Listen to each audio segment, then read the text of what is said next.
এই ঘরটার মধ্যে 3 মাস যাবত মজুত আছে পেয়ারা, বিটরুট এবং পেঁপে। ঠিক যে সময় একদমই দাম ছিল না, সেই সময় এই মিনি কোল্ড স্টোরেজের মধ্যে জমা রাখা হয়েছিল। 3 মাস অতিবাহিত হয়েছে। এটি সোলারে পরিচালিত। দেখুন, আমি এখন দাঁড়িয়ে আছি চুয়াডাঙ্গা জেলার জীবননগর উপজেলার মানিকপুর গ্রামে। অজপাড়া গায়ে এই ব্যবস্থা, আমি সত্যিই অবাক হয়েছি। আপনারা সবাই জানেন চুয়াডাঙ্গা মূলত ফুল, ফল, সবজির রাজধানী। আমরা প্রায়ই দেখি চুয়াডাঙ্গার কৃষকরা অভিমানে যে ফসলের দাম নেই সেটি কেটে তসরুপ করে, গরুকে খাওয়ায়, ফেলে দেয় কিংবা জৈব সার তৈরি করে। সেই জায়গাটাই সজল ভাই একটি ভিন্নধর্মী উদ্যোগ নিয়েছেন। নিশ্চয়ই তার সহযোগিতায় অনেকে ছিল পেছনে। আমরা সেই গল্পটি শুনবো। তার আগে চলুন ঘুরে দেখি, আমরা একটু গিয়ে দেখি এটি কেন করলেন। এটা ভাই অনেকে দেখেছেন অনেক ভিডিওতে, আপনার এই যে সবজি আছে কেটে ফেলে দেয়, তারপরে পচে যায়, নষ্ট হয়, বাজার পায় না।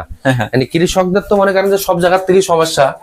তা এইটা হচ্ছে কৃষি মন্ত্রণালয়ের মাধ্যমে, এটা হচ্ছে আপনার তালাজুবাইয়ের মাশরুম স্যার আমাকে দিয়েছে। এটার ভিতরে আপনার দেখাই একটু, আমরা আজকে 3 মাস আগে হচ্ছে বিটরুট রেখেছি, তারপরে পেঁপে আছে। এটা আপনার আচ্ছা, এসির মাধ্যমে হচ্ছে এটা চলে। দারুণ ব্যাপার, একদম গ্রামে এরকম ব্যবস্থা। হ্যাঁ, গ্রামে এই যে দেখেন বিটরুট আগে 3 মাস আগে বিটরুট, কিন্তু এগুলো কিন্তু ফেলে দিচ্ছিল, এগুলো কিন্তু আমি কুড়াই নিয়ে এসে হচ্ছে রেখে দিয়েছি। তার বলেছি যে আমি কুড়ানো খরচ দিতে হবে। দেখেন আপনি ফ্রেশ আছে কিনা সেটা দেখেন। রাইট, ফ্রেশ আছে, একদমই ঠিক আছে।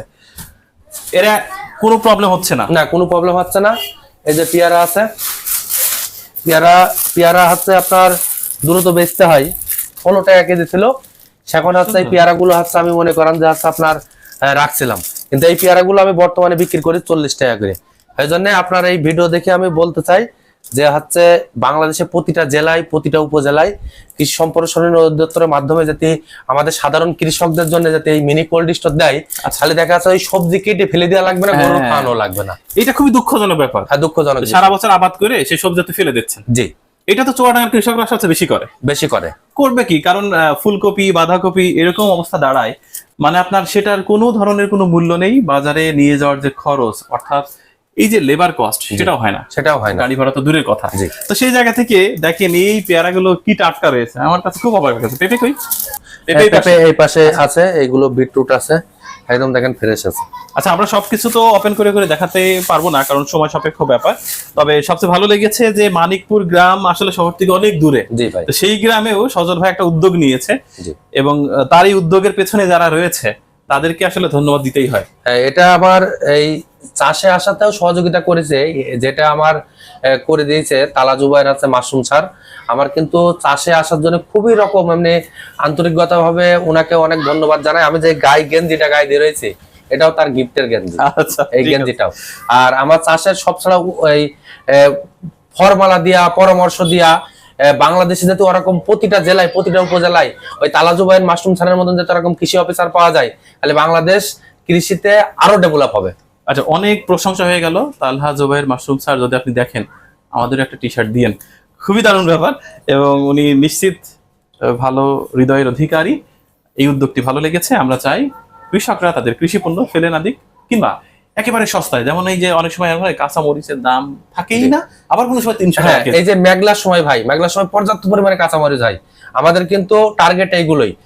তারপরে যে আপনার রমজানের আগে লেবুর দাম বেড়ে যায়, তালা স্যার হচ্ছে আমাকে পরামর্শ দিলে যে সজল তুমি হচ্ছে লেবু কেন? তা আমি বললাম স্যার লেবু কিনে বিক্রি হবে। তা বলছে এই লেবু তুমি কেন? তা স্যারের পরামর্শই আমি লেবু কিনলাম হচ্ছে 2 টাকা 50 পয়সা ময়মনসিং থেকে, আমার এখানে পুষানো খরচে, মানে 2 টাকা 50 পয়সায়। তা আমি ওই লেবু বিক্রি করেছি রমজান মাসে, পয়লা রমজানে আমি ওইগুলো পাইকারি বিক্রি করেছি 8 টাকা পিস। দারুণ ব্যাপার, লাভের উপর লাভ, দ্বিগুণ লাভ। আমরা চাই কৃষকরা তাদের কৃষি পণ্য নিয়ে ঠিক এভাবে লাভবান হোক, এবং এই মিনি কোল্ড স্টোরেজ সত্যি একটি গ্রামের কৃষির অর্থনীতির একেবারে চিত্র বদলে দিয়েছে। খুব ভালো লেগেছে। আজকে মতো শেষ করছি। আল্লাহ হাফেজ।